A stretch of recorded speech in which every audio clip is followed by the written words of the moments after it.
Aos 13 anos foi a minha experiência de conversão. Foi na morte do meu pai. Eu quero partir. E quando ele falou, eu quero partir, eu pensei que eu não tinha certeza de salvação. O que é para a senhora ter perdido um marido como o pastor Paulo e uma filha como a Suzy? O sentimento que eu tenho é de gratidão. Gratidão ao Senhor pelos 45 anos da Suzy conosco, 54 anos de convivência com Paulo. Gratidão porque eles são do Senhor. Quando a nossa vida está alinhada com Deus, aí nós temos não apenas paz, mas alegria daquilo que nos está proposto. Essa geração da senhora tem muito a nos ensinar.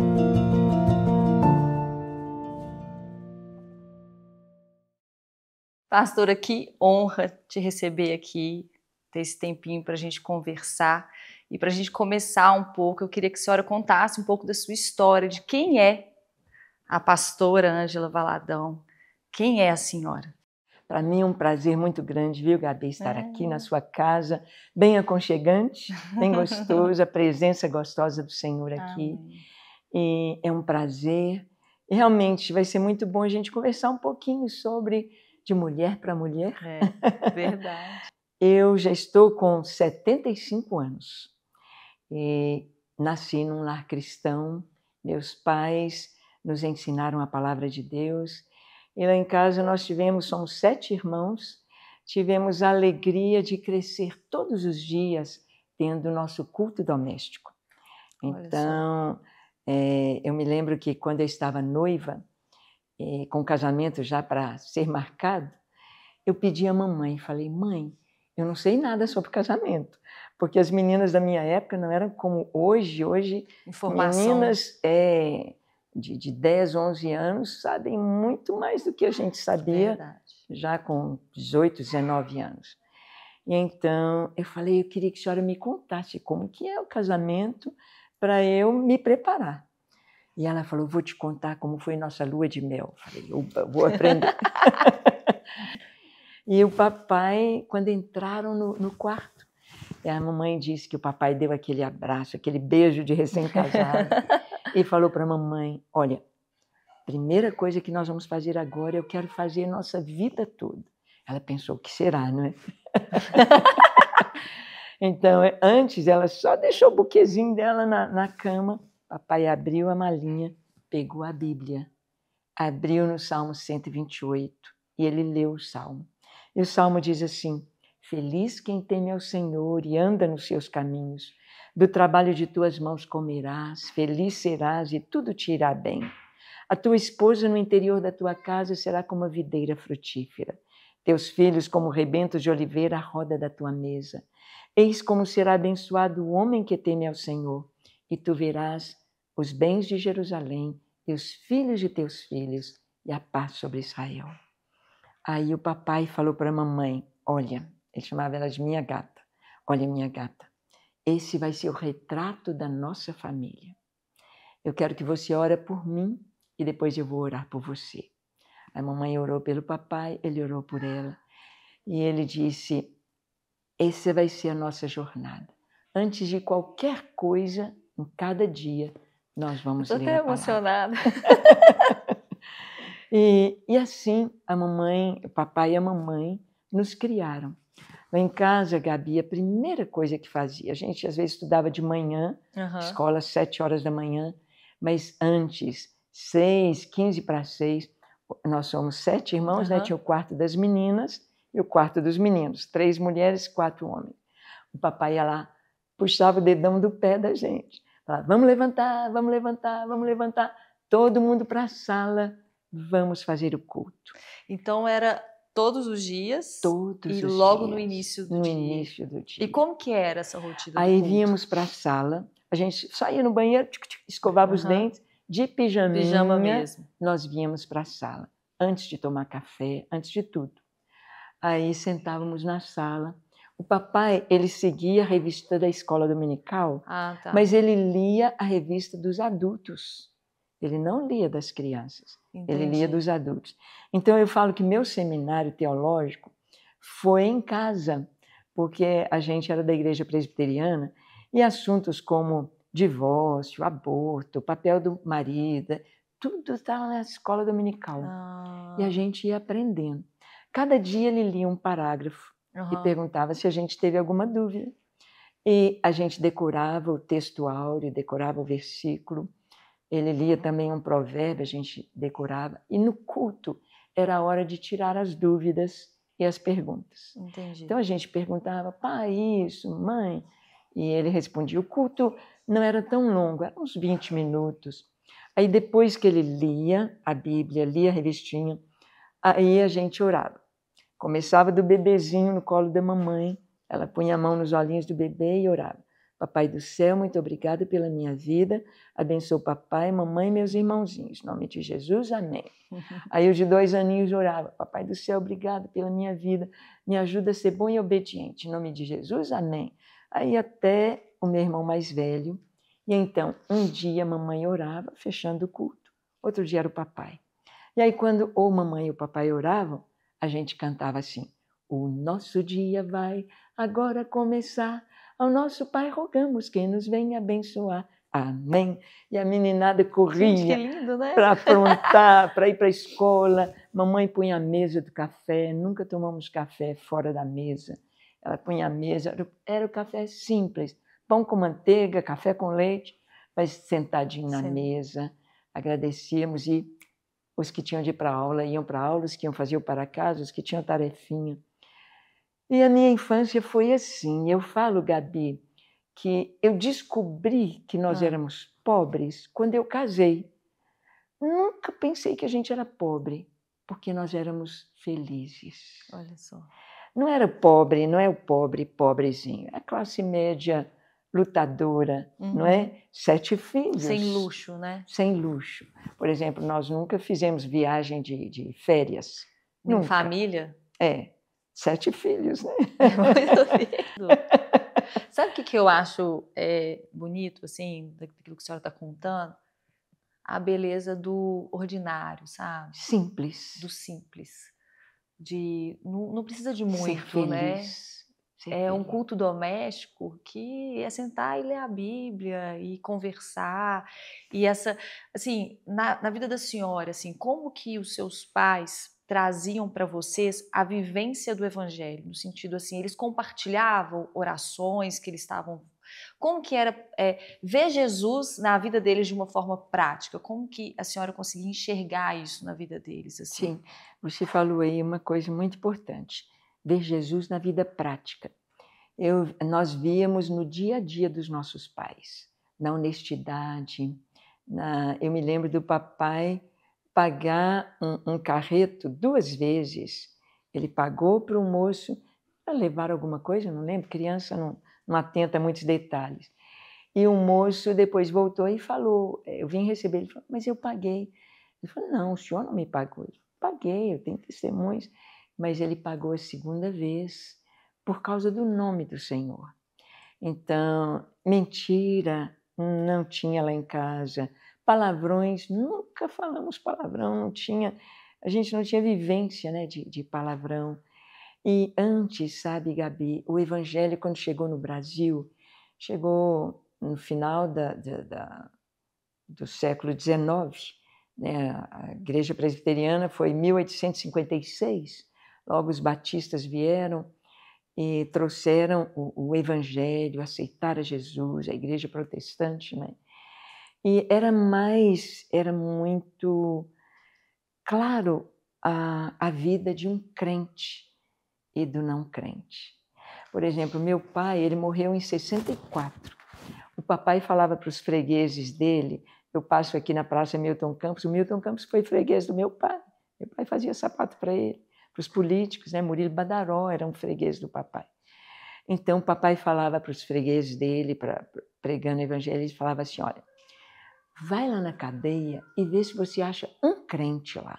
Você não vai encontrar. Vai lá no prostíbulo, você não vai encontrar no meio daquelas mulheres e nem dos homens que frequentam, você não vai achar um crente. E realmente, crente não bebia, crente não ia na festa junina, crente não. Então, era um evangelho assim, bem diferenciado. Então, era uma entrega, né? Uma entrega. Uma renúncia. Isso. Então, nós vimos que houve uma mudança quando artistas da televisão começaram a se converter, quando começou a haver diminuir o valor do discipulado, de seguir Jesus. Então, quando começa a não fazer muita diferença, vão se perdendo muitos valores. A senhora lembra, assim, em algum momento da sua infância, adolescência, não querer viver essa vida com Jesus, ou era algo tão natural, né? Porque nasceu nesse berço cristão, foi muito natural essa jornada, ou não? Teve um momento que isso... Existiu esse momento de, não sei se eu quero ir na igreja... Existiu na vida da senhora isso? Na minha vida, não. Eu sou um pouquinho fora do normal, sabe, Gabi? Às vezes o pastor Márcio, ele falando para pastores ou dando aula lá no Carisma, ele falava assim, se tem uma pessoa desse mundo que eu conheço, que eu nunca vi pecar, é a minha irmã. É crente então, mesmo, desde o dia que nasceu. É crente mesmo. Então, eu sempre busquei obedecer. Então, quando eu fui a única filha que nunca apanhou, porque eu pensava, para que eu vou apanhar? Para que eu vou desobedecer? Não é? Que legal. Então, aí não apanhei. Então, mas eu nunca tive nenhuma vontade de conhecer o mundo. Aos 13 anos foi a minha experiência de conversão. Como que foi? E foi na morte do meu pai. Papai partiu aos 45 anos. E ele teve foi um acidente de caça, papai, o lazer dele era para caçar. Então ele tinha as beretas, tinha as armas, tinha as cartucheiras. Meu avô tinha também cartucheira. E aconteceu um acidente que a arma disparou na coxa. E ele veio para o hospital, um hospital particular, e não aplicaram a antitetânica. Então veio a dar tétano. No dia da alta dele, deu tétano ali. E aí os médicos falaram, né? Era um domingo, mamãe falou, vocês vão para a igreja, que a mamãe e o papai, nós vamos encontrar vocês na igreja, que o papai está de alta. E a gente foi, mas aconteceu o contrário. Aquela noite foi constatado tétano, e pela manhã, então, meu tio chegou na igreja e falou, olha, sua mãe, seu pai está muito mal no hospital, vocês vão lá para o hospital, seu pai não está bem. E então, eu estava no quarto, entrávamos 2 a 2, né? Estava a mamãe. Quando eu entrei, a mamãe estava conversando com 3 médicos, o papai estava aqui na cama, e os médicos falando que não tinha mais jeito, que a medicina não tinha recursos para o estado avançado do tétano. E o papai teve uma parada cardíaca e respiratória ali na cama. Então os médicos viram e saltaram literalmente em cima dele, do peito, fizeram ressuscitação, e o papai foi voltando. Eu, com meus 13 anos, estava ali do lado, assistindo tudo. Aí o papai foi voltando, abriu os olhos, ele olhou para os médicos e falou, estava com trismo muscular, né, por causa do tétano, mas ele falou assim, deixem-me ir, eu estou preparado, eu quero partir. E quando ele falou, eu quero partir, eu pensei que eu não tinha certeza de salvação. Eu não queria partir. Eu não iria jamais falar aquelas palavras que ele disse. Aí, naquela hora, eu orei. Eu não pedi, Deus, sara o papai, Deus, nós precisamos do papai. Eu orei ali, dizendo, Deus, eu quero a mesma fé do papai. Me dá essa mesma certeza que o papai tem. E naquela hora o Espírito Santo veio sobre mim e me encheu daquela paz, daquela segurança, daquela certeza de salvação. Papai partiu no dia seguinte e, para mim, o mundo estava mais bonito, as pessoas mais bonitas, o céu mais azul, havia paz no meu coração. E vocês continuavam fazendo o culto? Sim, todo dia. Mamãe continuou, toda a vida. E eu fiz a mesma coisa e nossos filhos também. E a senhora levou isso, então, para sua casa todos os dias, casa, desde bebezinho? A geração que está enxergando algo que a outra não vê, passar, abrir os olhos. Olha, ele é assim. Por exemplo, eu falo com as minhas netas, né? Com a Suzy, quando a Suzy namorava o Kaiser, a gente percebia como ele era, a linguagem de amor, como vai ser. Então, os mais velhos vão ensinar aos mais novos para evitar os conflitos, né, Gabi? Isso é muito importante. E a gente está vivendo um momento hoje, pastora, que os mais velhos não aceitam o conselho dos, né, os mais novos não aceitam o conselho dos mais velhos, e também não existe a questão do respeito, né? Como eu falei com a senhora, antes da gente começar, eu fui criada muito para valorizar as pessoas mais velhas do que eu. Meu pai e minha mãe sempre me ensinaram assim, Gabriela, levanta para o mais velho a sentar. Independente de idade, ser mais velho do que eu levanto e eu cedo o meu lugar. Se é a forma como eu trato, a minha tratativa, né? Eu não chamo uma pessoa mais velha que eu de você. Eu não consigo, é muito natural isso, essa tratativa de senhora, de gentileza com as pessoas mais velhas, do respeito com as pessoas mais velhas e de ensinar isso dentro de casa também. E eu vejo que assim, até na minha geração, isso é desvalorizado. Os meus pais, os meus avós, eu tinha que tomar a bênção. Sim. Era muito comum. Sim. Então, meu avô e minha avó, toda vez que eu encontrava com eles, falavam assim, vovó, a bênção. Eles, Deus te abençoe, minha filha. E acaba que esses valores eles estão se perdendo, porque parece que ficou como bobagem. Ah, não precisa de me chamar. Assim, as pessoas que são mais velhas do que eu acham ruim de ser tratada como senhora, como se isso fosse pejorativo. Pejorativo. Né? E, na verdade, para mim é um sinal de respeito, né? De que eu te respeito.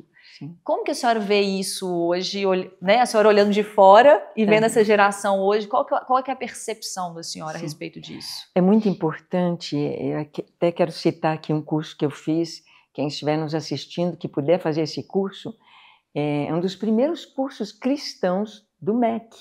Olha. É a Cosmovisão Cristã e Educação pela Universidade Evangélica de Goiânia. Muito bom curso na área da pedagogia. Apesar de eu não ter feito pedagogia, fiz o curso, amei. Então, nós vamos vendo que nós estamos em um tempo em que a educação ela tem recebido influência política para uma direção. E a educação hoje é de desconstrução. Desconstrução dos princípios, dos valores, da ética.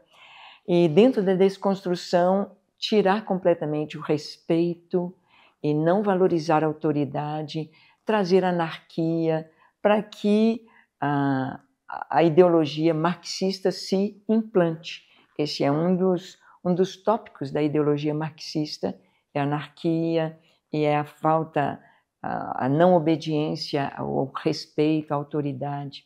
Então, eu vejo assim que desde que os filhos deixaram de chamar os pais de senhor, senhora, de pedir a bênção, que é exatamente um pouquinho depois da sua geração, o que tem acontecido. Não tem respeito à autoridade alguma, as escolas perderam o controle do ensino, não está sendo ensinado, os professores estão fingindo que estão ensinando e os alunos fingindo que estão aprendendo, com um prejuízo para toda a sociedade. Fiquei pensando nisso, né? Se a gente não aprende dentro de casa, os meus filhos não aprendem comigo e com o Lucas, que eles devem me respeitar, será que eles vão aprender a respeitar o Senhor e ver o Senhor como Senhor ou como uma autoridade, né? Como que isso é sério, assim, é importante. Eu vejo muito na minha geração, eu olhando para a minha geração, pastor, eu vejo muito assim essa questão de nós pais não valorizarmos dentro da escola, por exemplo, a autoridade do professor. Pelo contrário, a gente vai lá no professor e briga com o professor, se chama a atenção do nosso filho ou se orienta o nosso filho em alguma questão, assim. Eu acho que é realmente uma dificuldade, talvez dessa geração minha para os meus filhos. Se a gente não valorizar isso, isso pode se perder, né? É contrário à palavra de Deus, é contrário à vontade de Deus. Então, a hierarquia, a autoridade, ela é muito importante. E a bênção dos pais sobre os filhos, né? Quando o pai diz, Deus te abençoe, a mãe diz, Deus te abençoe. Então, é algo concreto no mundo espiritual. E o inimigo não quer isto. O Salmo 11 diz assim: ora, destruídos os fundamentos, que poderá fazer o justo? E os fundamentos que nós temos estão nas Escrituras. E o justo não tem como agir sem o fundamento da autoridade dos pais, né? A autoridade, ela traz segurança. Segurança para a criança. Eu tenho segurança de dirigir nas ruas porque eu estou debaixo da autoridade do DETRAN, do Departamento de Trânsito, que colocou leis, placas e guardas. Então, eu tenho segurança. Eu sei que eu posso andar naquela velocidade, naquela via. Eu tenho segurança. Então, se não tem autoridade, fica solto, uma bagunça. Né? Então, a pessoa não sabe nem quem ela é, nem o que faz. Aí nós temos adolescentes se cortando, nós temos adolescentes jogando jogos digitais satânicos, perdidos. Nós temos crianças entrando para o mundo já da prostituição. Criança. Essa desconstrução, ela tem tirado a autoridade dos pais e entregando a educação dos filhos para o Estado. Por exemplo, a Europa já tem o cúmulo de um casal de missionários na Suíça. Eles foram presos por estar dando homeschooling para os seus filhos e eles não aceitando. Então falaram, olha, ou vocês deixam o país ou os seus filhos vão para a escola pública aqui. Na Espanha, um casal de pastores também, a filha com 14 anos chega em casa e fala, pai, eu não acredito mais em Deus. E ele diz, como assim, minha filha? Você cresceu com a Bíblia, a gente ensinando, como assim? Ela, mas eu não acredito mais em Deus. E começou a falar algumas coisas na escola, e aí o pai disse, amanhã você não vai para a escola de manhã, nós vamos tomar o café juntos, eu não vou trabalhar, eu e sua mãe vamos ficar para tirar suas dúvidas. Eles estão ali no café da manhã, o telefone toca. Aí era da escola. Por que a Yara não veio para a escola? Ela está doente? Não, ela não está doente. Eu pedi para ela ficar, eu sou o pai, e eu estou conversando com a minha filha. O senhor tem meia hora para estar aqui na escola com a sua filha. Senão o oficial de justiça vai aí prender o senhor. Olha só. E ele sabe que é verdade. Então foi à escola e a menina foi para a sala de aula e ele foi conversar com os coordenadores e ele disse, eu sou pastor, minha filha chegou em casa dizendo que não crê em Deus. E a educação, o ensino é uma responsabilidade dos pais. Não, senhor, o senhor está aqui na Espanha, aqui a responsabilidade de educação é do Estado. Olha só. Os pais não têm nenhuma autoridade para educar, o Estado é que tem. Então, o senhor se contenta em ser pai, porque se o senhor mudar a sua posição, o senhor corre risco de perder a guarda dos seus filhos. Isso é a Europa hoje. Essa coisa que... E essa história que eu estou te contando foi há 4 anos atrás. Hoje ainda, cada vez mais, o Estado tomando conta. Nossas crianças, Gabi, elas passam 5 horas no mínimo por dia, na semana, na escola. 20 horas, passam muito mais tempo na escola do que na igreja. Sim. E do que em casa. Então, um bom conselho para os pais é uma boa escola, porque não existe ensino neutro. Cada professor, ele passa o que ele tem. O professor cristão vai passar a sua fé, mas o marxista, ele vai passar o marxismo. A feminista vai passar o feminismo e assim por diante. E os nossos filhos, eles na escola, eles têm como se aquilo tudo fosse a verdade. Um alerta para os pastores e para a igreja. A igreja precisa voltar a abrir escolas, a ensinar a nossa geração. Porque Europa, a igreja se fechou, ou a igreja está desaparecendo na Europa, né? Morreu. Mingou, está morrendo, porque não tem criança, não tem jovens. As crianças nas escolas, eles antes aprendiam em religião, aprendiam os princípios, os valores e a fé cristã. E depois, então, começaram no início do século XX, depois da Segunda Guerra, começaram a ensinar a ciência da religião para as crianças. Então, o budismo, o islamismo, aí elas iriam experimentar um pouquinho de cada. Aí na cabecinha delas, Deus é uma projeção, uma necessidade do homem. Então começou a haver uma inversão e então as crianças são ensinadas a não crer. E hoje, na Europa, as crianças estão aceitando, se convertendo ao islamismo por pressão e por medo. Então, nós estamos aqui no Brasil, não estamos distantes dessa verdade. Então, em primeiro lugar, os pais precisam trazer a palavra de Deus em casa, ensinar, acompanhar, serem amigos dos filhos, não no sentido como hoje a gente está vendo aí, amigo no sentido dos meninos igual para igual, igual né? para igual. Não, no sentido de acompanhar, de conversar, de sentar, de ter tempo de qualidade com seus filhos, de tirar as dúvidas. Hoje nós temos aí o TDI, e o TDI, Teoria do Design Inteligente, é algo que Deus está trazendo para a igreja como uma ferramenta para trazer nossos jovens, nossos adolescentes, nossas crianças, as verdades bíblicas através da ciência. Então, as comprovações das evidências científicas do Criador, da criação, e um contraponto à teoria da evolução.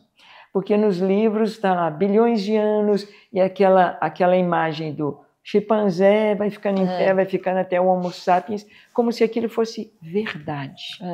Então eles aprendem como se fosse verdade.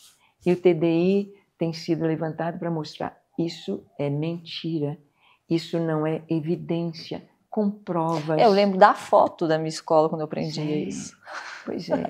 E hoje, Gabi, as escolas, eles não estão ensinando nossos filhos a lerem. Então, em cada 4 brasileiros adultos, 3 são analfabetos funcionais. Não sabem ler, escrever, interpretar um texto. E, felizmente para eles, infelizmente, estão pegando a inteligência artificial para fazer os seus textos. Sim. Porque tem advogado que não sabe escrever. Tem professores que não sabem ler, não sabem interpretar, não sabem. Por quê? Porque desde a primeira infância, hoje o método global, ele não é um método que ensina a ler. É um engano, por exemplo. Isso eu aprendi nesse curso da Educação e a Cosmovisão Cristã. Então a gente aprendeu beabá, bé. Então você vai escrevendo as palavrinhas boneca, aí você faz boné, casa, você vai brincando com as sílabas e você faz as palavras. Então você pode ler inconstitucionalissimamente, a maior palavra no português. Você lê porque você aprendeu o método fonético, a silabação. Hoje, o método global é o seguinte, o professor chega na sala com um boné e mostra para as crianças. O que é isso aqui? É um boné. Para que serve o boné? O boné é para pôr na cabeça. O que mais? Para proteger do sol. Então esse é um boné. E lá o boné, pega uma figura do boné. Isso aqui é o boné. Esse é para pôr na cabeça? Não. Esse é só uma figura, só um desenho. Então aqui é o desenho. Aí mostra a palavra boné. Olha, aqui está escrita a palavra boné. Então nós vamos copiar, isso aqui é boné. Então, partido por memorização, todo, né? Não é por... Eles não vão saber ler. Sutilmente, isso é uma forma de emburrecer nossos filhos, de não permitir que eles desenvolvam. E se os pais não estão entendendo isso, e professores, nós só vamos aumentando o número de analfabetos funcionais. Analfabeto funcional, você manda um recado num grupo, né? Dia tal hora, em tal lugar, vamos ter tal evento. Daí a pouco alguém te liga ou pergunta, onde que vai ser mesmo o evento? Que hora que vai começar? Não consegue nem ver, nem ler, né? Nem interpretar. A minha cunhada, dona da P&C, ela falou, Ângela, o pessoal que vem para aprender a trabalhar na padaria não sabe interpretar a receita. Está lá 3 dentes de alho. É para descascar? É para socar? O que faz com esses 3? Como assim? Como assim? Eles não sabem interpretar, não sabem ler. Eles pegam aquilo, o método grosso, global, talvez. Então vai pulando coisa tão importante. Como que foi para a senhora, assim? A senhora foi consagrada pastora, ordenada pastora com quantos anos? Bem, assim, ministerialmente, desde 11 anos de idade, eu sou professora na escola dominical. Olha só. Quando eu me casei, então vieram os filhos, aí eu já ficava na classe dos bebês, depois eu fui caminhando na escola dominical, a classe dos juniores, depois fui conselheira dos adolescentes, conselheira dos jovens, trabalhamos com casais. Então, o Paulo como médico, eu sempre na área de ensino na igreja. E no ano 2000, Deus nos chamou para ficar em tempo integral, no ano 2000. E em 2003, começamos então com o Ministério Gideões, uma história muito linda, de começar a levantar oração, torres de oração, em todas as denominações no Brasil e no mundo. Hoje estamos em 78 países, nos 5 continentes. Que lindo! 78 países. E Deus, assim, abrindo as portas de uma maneira muito linda. Por exemplo, em março eu estive na Argentina, estive ali na província de Misiones, na cidade de Puerto Esperança, Bernardo de Irigoyen e Posada de Misiones. Eu pensei que estava indo para 3 cidades, para 3 igrejas. Chegamos a Posada, capital da província, do estado, né, de Misiones. E o pastor presidente da igreja chama Assembleia de Deus Cristiana, ele é o presidente da denominação. Então ele me disse: pastora Ângela, nós queremos o pacote dos Gideões, a torre de oração, torre de adoração, Gideões Mirins, Gideões Teens. Nós queremos esse pacote para toda a denominação. São 500 igrejas na Argentina. Uau! E ministerialmente, assim como pastora, nós temos 4 anos de probatória depois que começamos em tempo integral. E em 2004 fomos ungidos os 3 ali na Lagoinha, a Suzy, eu e o Paulo. Ah, que lindo. No mesmo ano nós fomos ungidos em dia 7 de julho de 2004. Nós somos ungidos pastores. E como que foi, assim, eu sou líder de mulheres lá na igreja, né? E o ministério ele tem desafios, né? E o que a senhora acha que é o mais desafiador no ministério, assim?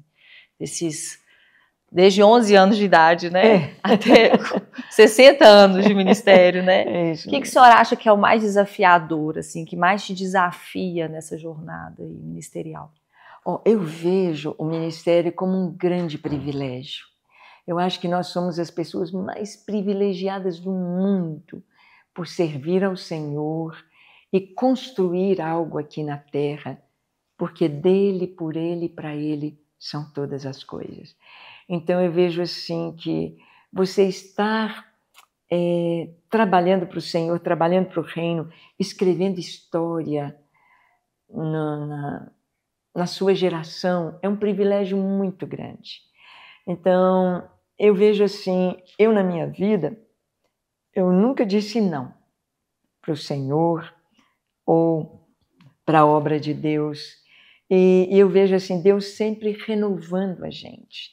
Deus sempre vai nos renovando, Deus vai nos trazendo assim, infinitamente mais além do que a gente imagina. Então é muito gostoso, por exemplo, estive nos Estados Unidos agora e uma menina veio conversar comigo: pastora Ângela, eu sou do Pará, do interior do Pará. Estou aqui, quero dizer para a senhora que eu aceitei Jesus através da senhora. Falei: uai, como assim? Ela do Pará, lá nos Estados Unidos. Eu estava lá no interior, ligava a Rede Super e a senhora, o pastor Márcio, eu entreguei minha vida a Jesus com a senhora. E vocês me discipularam, eu era muito católica, vim para os Estados Unidos e aqui me batizei na Lagoinha.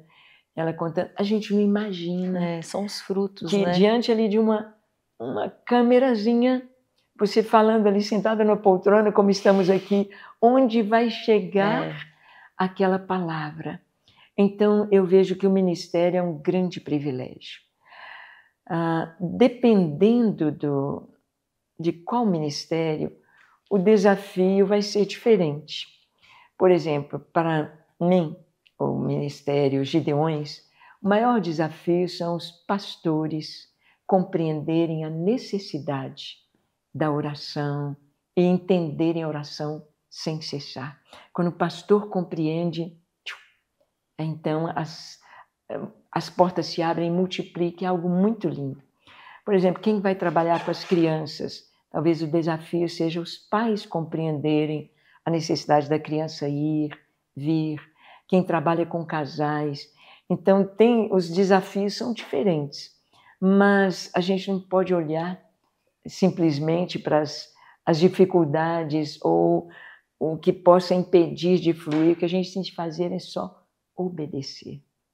E dentro de uma simplicidade muito grande, eu vejo assim, Gabi, hoje eu estou aqui com você porque Deus fez a nossa agenda, a sua agenda e a minha agenda. Então o Senhor falou com você, convida a pastora Ângela. Você falou, tá bom, Senhor, vou convidar. E o Senhor falou comigo, aceita o convite da Gabi. Tá bom, Senhor, vou aceitar. Então a gente está aqui por obediência e a gente... Um pouquinho que a gente fica junto, a gente fala, que gostoso. Eu quero ficar mais. Eu vou te contar como que surgiu a ideia de convidar a senhora. Eu estava na Lagoinha Matriz, no Shine, na conferência, e a senhora pegou o microfone para orar. Uhum. A senhora lembra disso? Lembro. Foi agora, Sim, no último Shine. E quando a senhora pegou o microfone para orar, eu chorava.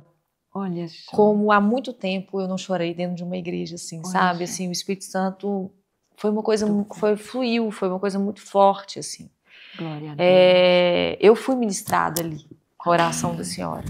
E eu falei, eu preciso chamar ela, eu quero isso, assim, porque uma coisa que eu tenho percebido, eu converti tem mais ou menos 20 anos, uma coisa que eu tenho percebido é como que hoje se fala muito pouco de renúncia.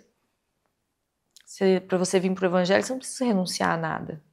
É só vir, do jeitinho que você tá. Tá bom, você vem do jeitinho que você tá, mas depois você tem que largar algumas coisas.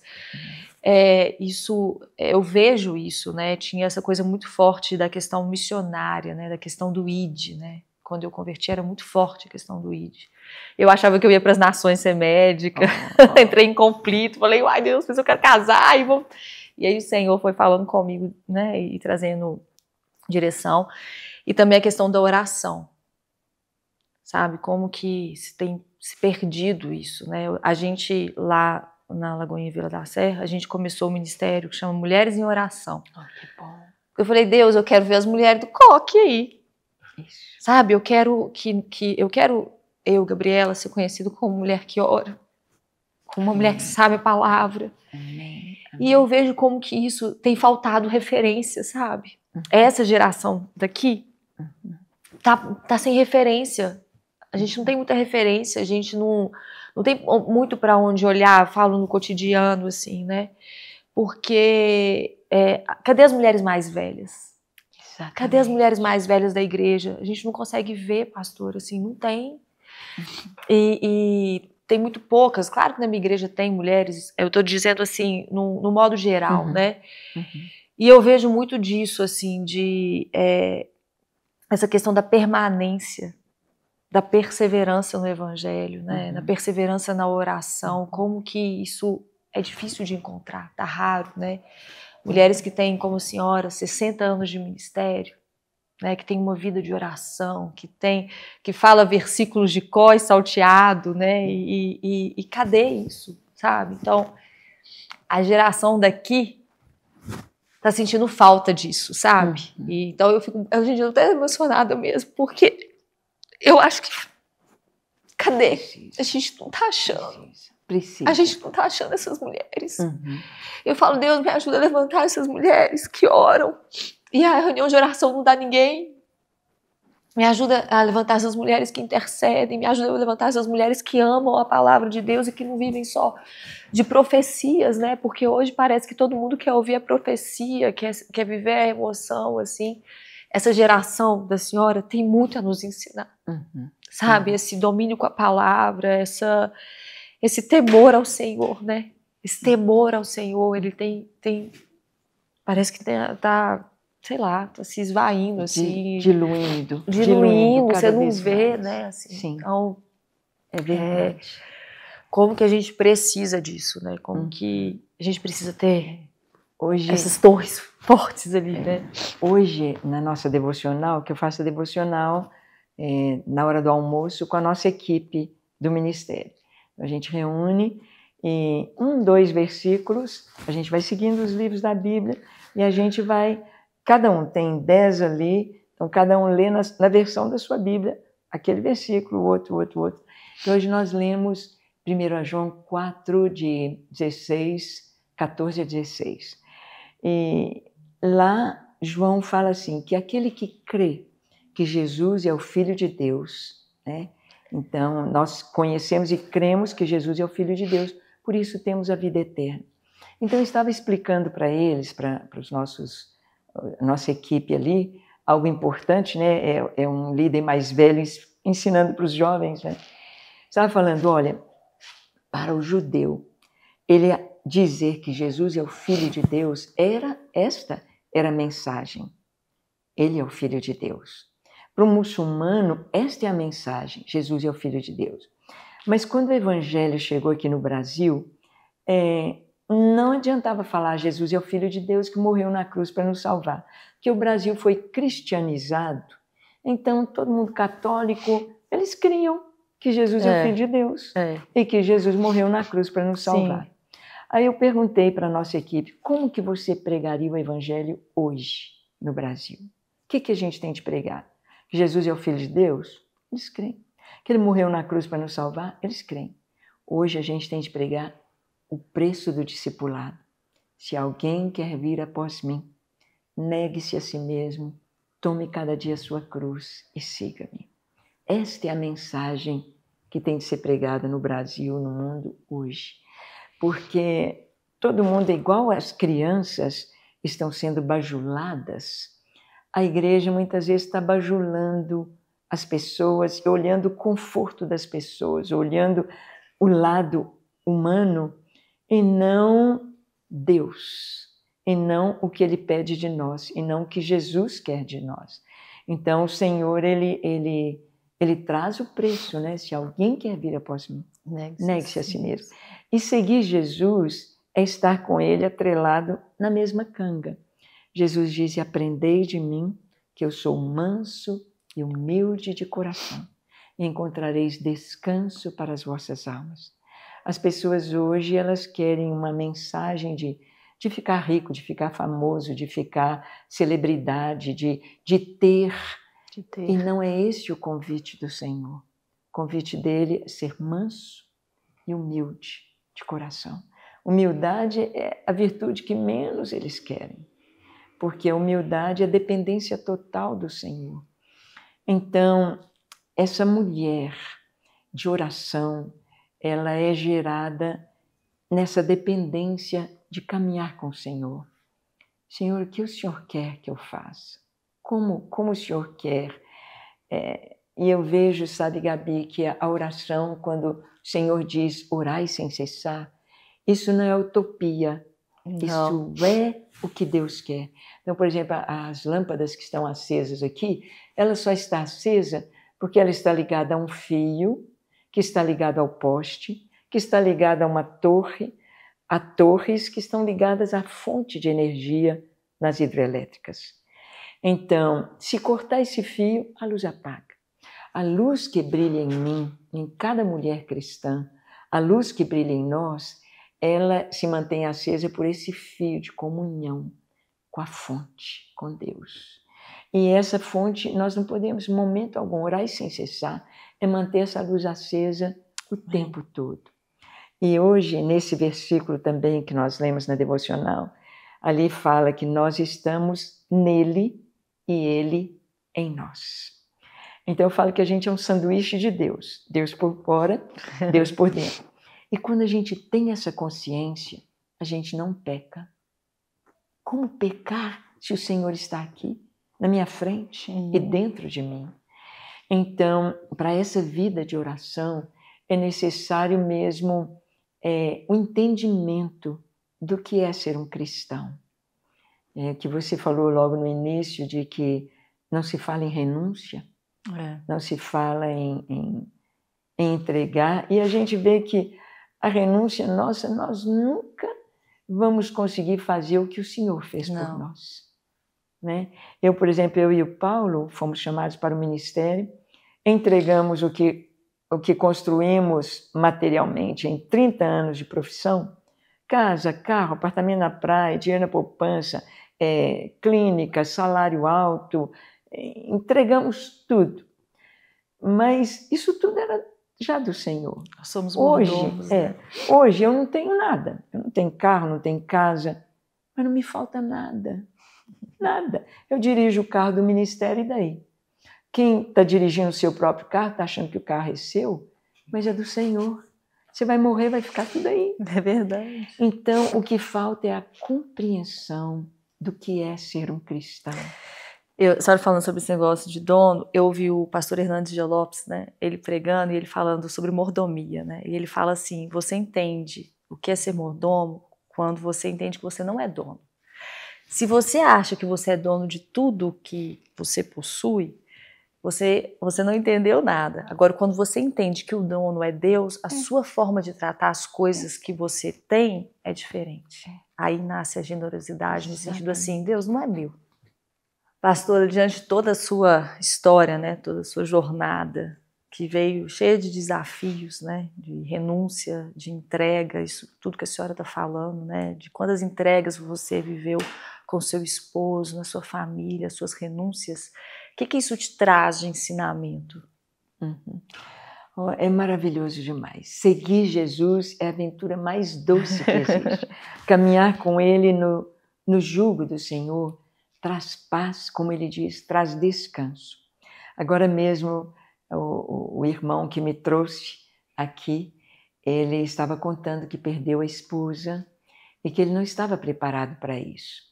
E eu vim contando para ele, né, que há pouco tempo eu estava indo para um congresso de missões em Varginha, no sul de Minas, e estavam ali 2 missionários e um pastor no carro, um pastor dirigindo, o Maisel, que é pastor Missão Mundo Muçulmano, na frente, uma pastora do Haiti atrás ao meu lado. A gente indo para o congresso de missões. E o Maisel me perguntou, ele falou, pastor Ângela, eu tenho uma pergunta para te fazer, mas você fica livre, se não quiser responder, eu vou entender. Mas eu gostaria de saber. Ele foi muito amigo da Suzy, nossa filha. Suzy partiu para o Senhor aos 45 anos, no auge da beleza em todo sentido. E ele falou, o que é para a senhora ter perdido um marido como o pastor Paulo e uma filha como a Suzy? Eu falei, olha, Maisel, a gente só perde o que a gente tem. O que a gente não tem, a gente não perde. A Suzy, ela foi consagrada ao Senhor ali na sala de parto. O Paulo foi o médico, foi o pastor, foi o pediatra. Ele estava de plantão no dia, no hospital, então ele que fez o parto. Os outros colegas estavam na fazenda. Ele falou, Ângela, eu vou ter de fazer seu parto, você topa? Eu falei, claro, vamos lá. Legal. E aí a Suzy nasceu, e ali ele consagrou. Senhor, nós consagramos a ti, a nossa filha, ela te pertence. E o Paulo, né, nosso casamento foi uma coisa muito linda, nossa vida muito bonita. E eu disse para ele, mas o sentimento que eu tenho é de gratidão. Gratidão ao Senhor pelos 45 anos da Suzy conosco, pelos 52 anos de casado, 2 de namoro, 54 anos de convivência com o Paulo. Gratidão, porque eles são do Senhor. Então, a gratidão, ela nos traz um sentimento de contentamento, de alegria, de paz. Por isso que Davi diz no Salmo 103, bendize a minha alma ao Senhor e não te esqueças.